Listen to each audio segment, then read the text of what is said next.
Radio Cité Midi. La vie de l'info. Gilles Soulac. Écoutez cela. Mon papa n'arrête pas de répéter que ma maman est une bonne à rien. Maman n'a plus le droit de sortir et elle ne sourit plus jamais. Elle a souvent des marques sur le visage. C'est papa qui lui fait ça. À Genève, 8000 femmes subissent actuellement de la violence physique. N'attendez pas que la violence s'installe au sein de votre couple. Contactez-nous. Évidemment de l'émotion quand on entend ce spot. C'était le spot 2013 de l'association Solidarité Femmes à Genève, avec nous deux invités. Élise Jackson, qui est responsable de communication, et Béatrice Cortellini, qui est directrice de cette structure. C'était hier la journée contre la violence faite aux femmes. Aujourd'hui, nous revenons, et particulièrement sur l'importance des proches. Bonjour à vous, mesdames. Bonjour. Bonjour. Vous êtes des habitués de Radio Cité Genève.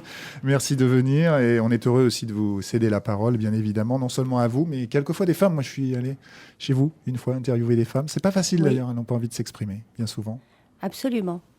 Alors, un mot sur cette campagne 2013 quand même, et puis ce qui va se passer pour 2014. 2013, un enfant qui voit, qui découvre et qui ne comprend pas d'ailleurs, mais qui exprime avec ses mots. C'était juste bien vu pour toucher la population, pour toucher la famille, les femmes.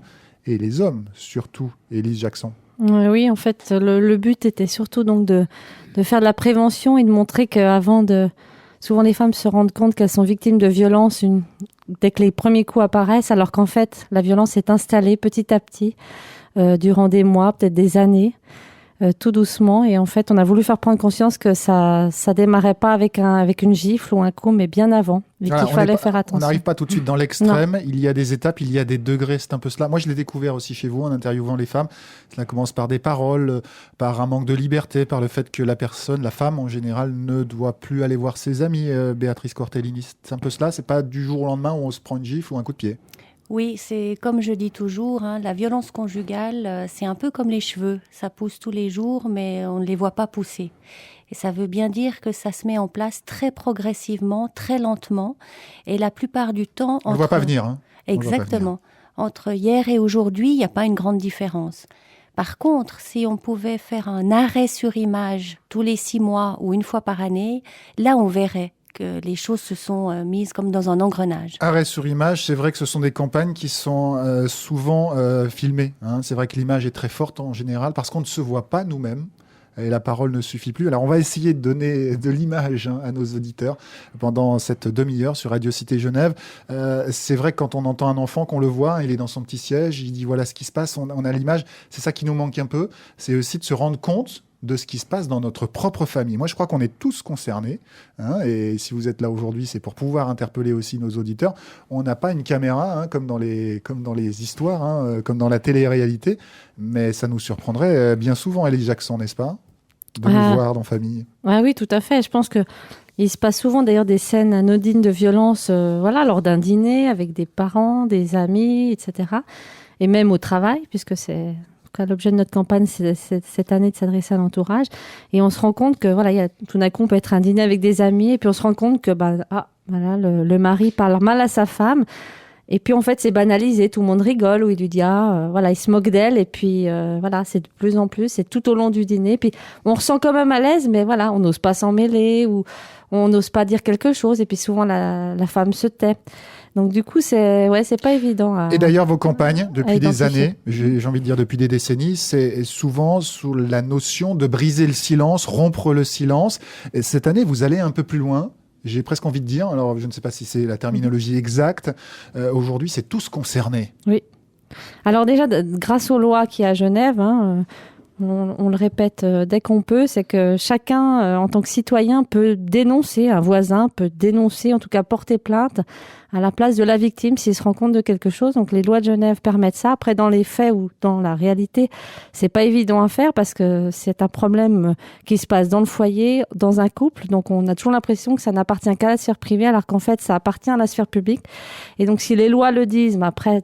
dans la réalité, c'est pas si évident à faire, mais on sait qu'on peut déjà en écoutant, on peut faire quelque chose.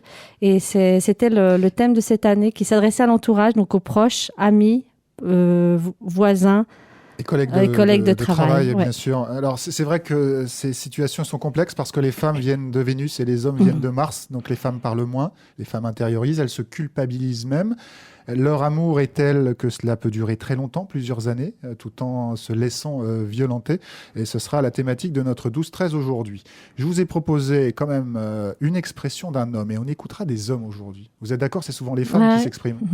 Ce serait bien que les hommes aussi s'expriment. Tout à fait. Il y en a qui s'expriment chez vous à Solidarité Femmes, qui ne sont pas d'accord, Alors, qui s'engagent. Oui, tout à fait. Alors, c'est pas forcément à Solidarité Femmes, mais évidemment qu'on travaille en réseau avec d'autres structures. Et il y a une structure qui peut venir en aide aux hommes qui ont recours à la violence, qui s'appelle Vires. Et puis, il y a également des hommes qui sont victimes eux-mêmes, et il y a aussi une structure qui peut les accueillir. Mesdames, vous aimez le rap? Oui. Moyennement. Moi, Ça dépend, les je messages. suis moyen, ça mais dépend. lui, il est juste bon. Oui. Il s'appelle Lester Bilal. Et il l'a fait, votre numéro, le 022 797 10 10 à Genève, pour ces 8000 femmes qui souffrent de violences qui leur sont faites. 022 797 10 10. Et il chante pour le meilleur et pour le pire. Ça commence par un coup de téléphone et je vous laisserai intervenir juste après. Peut-être ça se passe comme ça à Solidarité Femmes. SOS Femmes Battues, bonjour. Bonjour. Oui. Monsieur? Oui. Vous êtes trompé de numéro? Non, je m'appelle Marc et j'ai battu ma femme. Comment?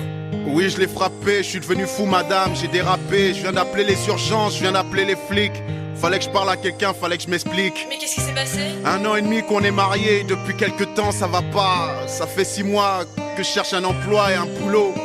On vit en Ile-de-France et depuis le mariage j'ai la tête sous l'eau. À 27 ans je pensais pas être millionnaire, mais je voulais tout lui apporter. Mais même le strict nécessaire je n'y arrive pas. Alors je m'en suis pris à elle, comment ai-je pu tomber aussi bas? Des scènes de jalousie aux relations sexuelles alors qu'elle voulait pas. Mais pourquoi? Je l'ai cru responsable, mais c'est moi le minable. J'agissais comme si j'avais besoin de la rabaisser. Je l'ai blessé, je l'ai vu encaisser. J'ai tout fait pour l'éloigner de ses proches et j'ai menti, je traînais dans les bars avec des potes. Le soir quand elle rentrait, le moins de détails, c'était l'embrouille. Et dans son regard, dans ses gestes, je voyais bien qu'elle avait la trouille. Je fais peur à ma femme et c'est mon drame. Son comportement a changé car j'ai été infâme. Mais vous avez essayé d'en parler à quelqu'un? Mais à qui? Je vais pas aller consulter un médecin, lui dire quoi? Elle a tenté de maintenir l'équilibre.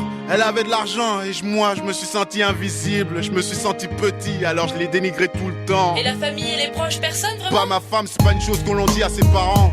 Elle a été patiente car elle avait l'espoir que je change. Mais plus elle essayait, plus je changeais pas. C'était une agression psychologique permanente. Et la violence de mes mots la rendait incompétente. Elle se sentait pas en sécurité, elle avait raison. Plus je contrôlais la situation et plus c'était la prison. J'ai eu du mépris pour elle et pourtant je n'ai jamais cessé de l'aimer.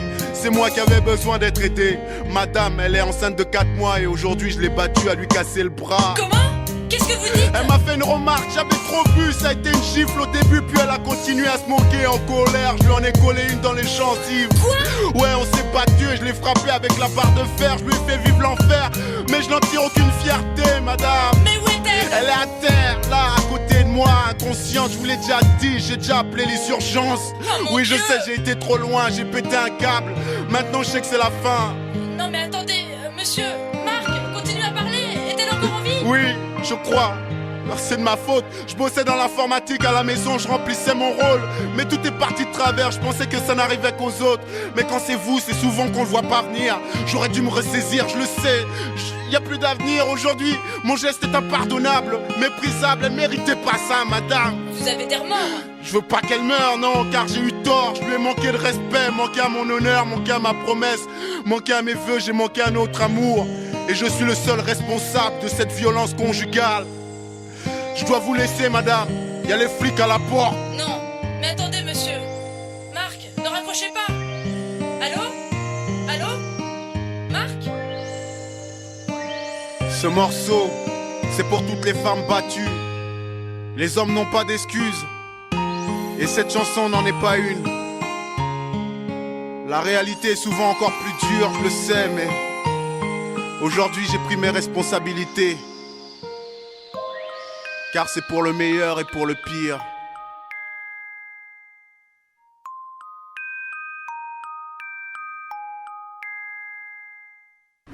Radio Cité Midi, La vie de l'info. Gilles Soulac. Lester Bilal pour le meilleur et pour le pire. Vous en êtes rendu compte, mesdames. Moi, j'ai un peu d'émotion en écoutant ces chansons. C'est évident. On ne peut pas faire autrement parce que c'est quand même dramatique. Et on se rend compte que lorsqu'on passe ce genre de chansons, beaucoup sont touchés. C'est comme dans une entreprise, lorsqu'on commence à poser le problème des violences faites aux femmes, d'un coup, les langues se délient et on s'exprime. Élise Jackson est notre invitée, responsable de communication, et Béatrice Cortellini, directrice de Solidarité Femmes. Petite réaction à cette chanson, j'ai l'impression qu'il y a tout dans la chanson. Il est juste assez doué et il a dû faire un vrai travail de fond. Béatrice Cortellini. Oui, absolument. On voit effectivement les différentes étapes. Tout d'abord, au début de la chanson, on voit bien, il dit je voudrais tout lui donner. Cette frustration, de voilà, toute évidence. ce stress qui commence à augmenter parce que ça va pas dans sa vie comme il avait imaginé. Et puis, progressivement, c'est l'isolement. Il isole sa compagne de son réseau. Et puis, effectivement, on voit que les choses vont s'aggraver au moment de la grossesse, puisque au moment où il téléphone, elle est enceinte. Et on sait que chaque fois qu'il y a une augmentation de stress, même si c'est un beau stress comme une grossesse et qu'on se réjouit d'avoir un enfant, chaque augmentation de stress sont des facteurs à très haut risque. Et 40% de la violence physique peut démarrer pendant la grossesse. Et s'il y avait déjà de la violence physique avant, elle va s'aggraver. Ben ça, il faut l'apprendre, parce que sinon, on ne se rend pas compte. On a plutôt tendance à dire c'est formidable et tout va bien. Juste un petit mot sur Lester Bilal aussi, qui annonce à un moment donné « J'aurais besoin d'être aidé ». Et là, je crois qu'il y a vraiment peut-être un tournant. Vous parlez des proches aujourd'hui, on y reviendra dans un instant. C'est qu'il faut peut-être, au niveau des hommes aussi, qu'ils soient aidés, ou dans l'éducation, ou dans la prévention, dans les compréhensions. Ces hommes qui viennent de Mars face à des Vénusiennes qui, de toute évidence, ont une approche très différente. Vous ne croyez pas qu'il y a quelque chose à faire auprès des hommes aujourd'hui ? Alors évidemment. Parce que souvent, ce sont les femmes qui parlent, on les entend dans ces sujets. Alors, il y a de toute façon des structures qui peuvent les aider. Est-ce que, par contre, c'est très facile de demander de l'aide ? On sait que c'est peut-être un peu plus féminin d'oser demander de l'aide, pas trop de martien, faire appel. Et de toute façon, il y a, vous avez vu dans notre clip, il y a 8000 femmes qui sont concernées sur Genève. Et de loin, il n'y en a pas 8000 qui demandent de l'aide. Donc, les femmes aussi ont de la difficulté. Et parce que je pense qu'on n'identifie pas ce qu'on est en train de vivre. Et il faudrait effectivement, autant hommes que femmes, demander de l'aide très rapidement. Alors, demander de l'aide, la première en général, c'est la police. En général, on va voir la police pour expliquer, ou la famille. Mais la famille ne répond pas ou nous invite à aller à la police. Est-ce qu'aujourd'hui, la police est formée ? Ce n'était pas le cas il y a quelques années où une femme arrivait, c'est normal, vous êtes marié. Après tout, l'homme a tous les droits. Enfin, il y a quelque chose quand même, il y a peut-être un tabou à casser là aussi. Alors, les policiers sont de mieux en mieux formés aujourd'hui dans les commissariats. Absolument. Que dire là-dessus ? Oui, alors c'est les premiers interlocuteurs. Effectivement, la police est évidemment beaucoup plus formée et a aussi beaucoup plus d'outils puisque les lois se sont mises en place progressivement. Et effectivement, par exemple, la loi de poursuite d'office, c'est 2007, c'est pas si vieux que ça. Donc effectivement, ils n'avaient pas les outils nécessaires non plus avant. Mais peut-être que quand on vient demander de l'aide auprès de la police, c'est qu'on est déjà au stade de la violence physique la plupart du temps, parce que ce qu'on souhaiterait, c'est que les gens réagissent en amont de la violence physique. Alors sur l'émotion, et très rapidement, une femme nous écoute à cet instant, et elle ne se sent pas, pour l'instant, victime de violence, mais cela peut commencer. Quels sont les éléments qui sont au commencement de la violence pour se sentir concerné ? Parce que 8000 femmes à Genève comptabilisées, on peut penser que c'est beaucoup plus, parce qu'on ne vient pas en témoigner. Élise Jackson, c'est quoi l'élément qui, pour vous, montre qu'on est une femme en situation, j'utilise le terme, en situation de probabilité de violence plus dramatique, plus radicale dans un avenir assez proche ? Alors ça, c'est toujours difficile de dire comme ça, voilà, si il vous insulte une fois, il faut tout de suite venir chez nous. Je crois que la femme, elle le sent... Elles le sont inconsciemment. Après, elle a souvent besoin d'une validation. Donc, si déjà, il y a des choses qui se répètent, des humiliations, ou même au niveau économique, elle n'a pas le droit de disposer des économies du foyer. Enfin, il y a des petites choses qui font que elle est quand même en alerte. Elle peut aller si elle est très dépensière, ne dites pas trop ça, sinon toutes les auditrices vont dire oui, c'est vrai, moi je peux pas aller dans le porte-monnaie. Non, il faut qu'il y ait un facteur de crainte, parce qu'après on va nous dire on nous pose toujours la question quelle est la différence, les disputes, il y en a souvent dans tous les couples, plus ou moins, mais il y en a. Donc après, où est la différence ? Entre une crise, et vraiment une situation où là on indexe la personne. et elle va s'orienter dans une manipulation psychologique et puis une violence par la suite. Et souvent, elle peut sentir comme ça, il y a une crainte, il y a quelque chose qui va au-delà justement de la simple dispute. On n'est plus au même niveau.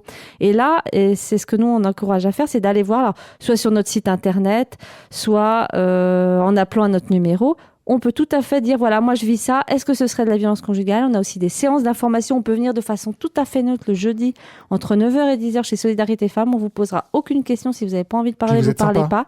On est sympa, on offre le café, etc.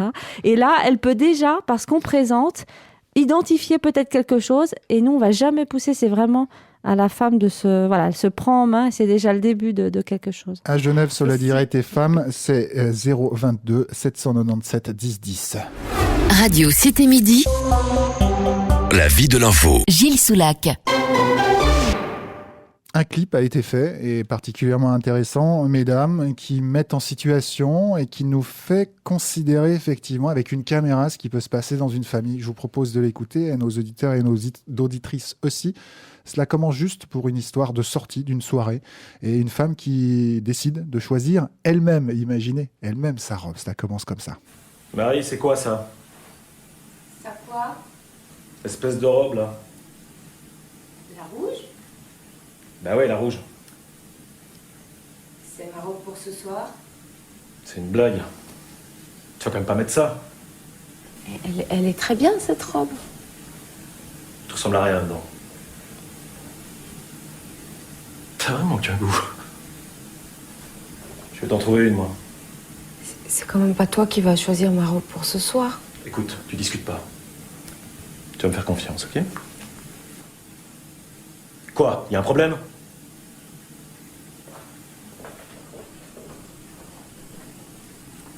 Moi, j'ai un problème. J'ai checké ton Facebook. T'es ami avec Alain, maintenant ? C'est quoi, ce plan avec Alain ? Marie ! C'est quoi, ce plan avec Alain ? C'est Alain, c'est ton pote. Ah oui, justement. C'est mon pote. Et mes potes, c'est mes potes, tu comprends ça ? Mais pour qui tu te prends, hein ? Pour qui tu te prends ? Tu fais rien de tes journées, tu te plains tout le temps. Hein ? Et maintenant tu fais la belle devant mes potes ? C'est ça, hein ? Mais tu te crois où, toi ? Mon amour. Je suis désolé.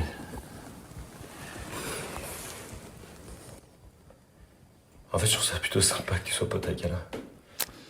Je trouve ça plutôt sympa que tu sois pote avec Alain. Effectivement, on est dans une situation où c'est bien la psychologie d'un couple. Je crois qu'on y est en plein dedans. Avec nous, donc, Élie Jackson et Béatrice Cortellini pour l'association Solidarité Femmes pour la violence faite aux femmes après la journée internationale hier. On reparlera aussi de votre intervention aux Nations Unies hier. Et puis, la nouvelle campagne sur les proches aidants, j'ai envie de dire, dans ces problèmes de violence conjugale, violente faite aux femmes. Petite réaction, c'est une situation assez banale, le choix d'une robe et puis après, des copains sur Facebook, voilà. Ça commence comme ça. Discute pas, c'est comme ça. J'ai décidé pour toi. Elle parle pas beaucoup, la femme. Vous l'avez remarqué, Béatrice Cortellini. Oui. Effectivement, on voit c'est un bon exemple de violence psychologique, où c'est plutôt un peu d'intimidation. Et puis effectivement, pour être tranquille et pour avoir la paix, il vaudrait mieux mettre la robe qui lui convient lui. Comme si effectivement ça allait le rassurer peut-être qu'elle soit pas trop sexy, ou le rassurer qu'elle allait pas l'abandonner en fait. Et vous savez pourquoi j'ai choisi cet extrait ? Non. Pour les 2 derniers mots. Après tout, c'est pas si mal, effectivement, que tu sois copain. Donc, les changements comme cela, et c'est pas le sujet, vous êtes d'accord avec moi ? C'est pas le sujet qui est important, c'est juste de poser son autorité. On est d'accord ? C'est que l'homme a juste envie de dire, c'est moi qui commande, non ? Dans ces situations. Oui, tout à fait. C'est peut-être aussi, malgré tout, le fait d'être angoissé. Il est très angoissé à l'idée qu'elle ait d'autres contacts en particulier avec des hommes. Et voilà, en fait, après, il se récupère et il dit non, mais finalement, c'est pas si mal. Mais je crois que ça montre bien quand même cette insécurité par rapport à cette relation. Il a cette impression que si elle contacte d'autres personnes, comme s'il n'était pas à la hauteur et qu'il n'allait pas pouvoir la garder. En psychologie, on dirait problème d'estime de soi.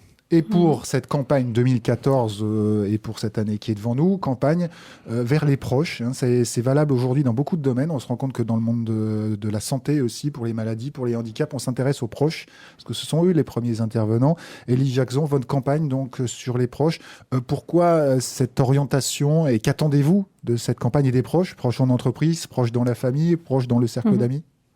Alors en fait, on attend que la majorité des victimes puissent être orientées vers nous, parce que comme le rappelait Béatrice, donc la directrice, 8000 femmes seraient victimes de violences physiques, donc on ne prend pas en compte toutes les violences psychologiques, économiques. À Genève. Merci de préciser. Et actuellement, oui, à Genève actuellement. Et donc, évidemment, pour nous aider donc à peu près 3000 sont pris en charge chaque année. Ça veut dire que la majorité ne demande pas d'aide. Alors, soit parce qu'elles ne s'en rendent pas compte, soit parce qu'elles n'osent pas, soit parce qu'elles n'ont pas l'information. Et les proches pourraient le faire? Alors, les proches, en tout cas, les proches peuvent venir vers nous. Ça, c'est le message qu'on peut faire passer pour une question, s'ils ont envie d'aider, s'ils se sont rendus compte de quelque chose. Parce que souvent, eux, ils sont démunis, ils savent pas comment intervenir, et puis ils ne savent pas grand-chose de la problématique, donc on peut les aider. Et puis surtout, ils peuvent aussi orienter, en sachant un peu plus, orienter les victimes vers nous pour justement toujours venir en amont de la violence physique. C'est quoi le slogan pour cette campagne de la violence contre la violence faite aux femmes? Alors, il y en avait, là on a fait 4, on a fait une série de flyers, comme on fait chaque année. Là, c'était des flyers qui s'adressaient donc, il y avait un slogan pour les amis, un slogan pour les parents, un slogan pour les collègues et puis pour les voisins. Voilà. Donc, par exemple, les voisins, c'était « J'entends des coups de poing dans les murs » et puis ensuite « Des pleurs de ma voisine ». Et donc, c'est une phrase qui s'inspire un peu de gens qui ont vécu ça. Vraiment, à chaque fois, on s'inspire de gens autour de nous ou des paroles de femmes pour essayer d'être au plus près puis que ça touche quelqu'un dans une salle d'attente. L'intérêt, c'est que dans ces situations, Élie Jackson, on ne va pas aller voir la police quand on est voisin, mais on peut aller voir une association comme la vôtre. En plus, on vient incognito, vous gardez évidemment caché l'identité de la personne. Tout à fait, ouais. On va revenir à la journée internationale avec vous, Béatrice Cortellini, dans un petit instant. C'était hier. Tous les médias en ont parlé, évidemment. Vous étiez aux Nations Unies. On y revient juste après un petit extrait que je vais vous faire écouter dans un instant. 12h-13h. Le 12-13. Gilles Soulac. Un petit extrait de témoignage d'hommes qui parlent de la violence et du fait que tout cela est inacceptable aujourd'hui, en ce début du 21e siècle. Alors David Hubert, c'était avec Oser dire non, dans une structure, qui est joueur de football, Patrick Lebouc, qui est artiste, Bruno Coppens aussi, comédien. On les écoute tous les trois, puis je vous demanderai de réagir dans un instant. Le message que je voudrais transmettre, c'est surtout que la violence dans un couple, c'est intolérable, et que chaque femme qui subit ce genre de traitement doit pouvoir en parler, parce que je pense pas que c'est quelque chose qu'on peut qualifier de normal. Je trouve inadmissible que des choses comme ça puissent se produire et qu'on passe ce genre de choses sous silence. Il faut que ça s'arrête, donc il faut que les femmes osent parler, et il faut surtout qu'on accepte de les écouter. Le silence est pire que tout, parce que c'est un exemple qui reçoit en pleine figure d'une violence du père. C'est le mariage, donc voilà, comment quelqu'un qui a aimé une personne peut un jour abîmer ce corps et blesser son âme et son esprit. À ce point-là, c'est monstrueux. Voilà, 3 personnalités du monde de l'art, du sport et de la comédie, avec David Hubert, Patrick Chebout et Bruno Coppens. Hier, c'était la journée internationale contre les violences faites aux femmes. Vous, Béatrice Cortellini, en tant que directrice de l'association Solidarité Femmes, vous êtes rendue aux Nations Unies pour une réflexion sur le renforcement des soins auprès des femmes qui ont été victimes de violences. En quelques mots, nous résumer ce qui s'est passé aux Nations Unies à Genève. Oui, donc il y avait effectivement des représentants de différents pays dans le monde pour montrer un peu les nouvelles pratiques et ce qui était déjà mis en place, parce qu'effectivement c'est malheureusement un fléau qui est mondial. Et c'était vraiment intéressant de voir que ce qui avance, c'est la prise en charge d'urgence un peu partout dans le monde, c'est-à-dire avoir un téléphone pour pouvoir demander de l'aide en urgence, justement former la police, la justice et les premiers soins d'urgence. Et puis après, l'idée c'était de aussi avoir les réflexions sur la prise en charge à moyen et long terme. Et puis on avait été invité effectivement pour présenter ça, parce que nous avons la chance quand même d'être dans une région du monde qui pouvons offrir, après l'urgence, la prise en charge spécialisée. Journée contre la violence faite aux femmes, c'était hier. Aujourd'hui, c'est votre association avec cette campagne, donc Solidarité Femmes, ici à Genève. C'est une campagne pour les proches aidants.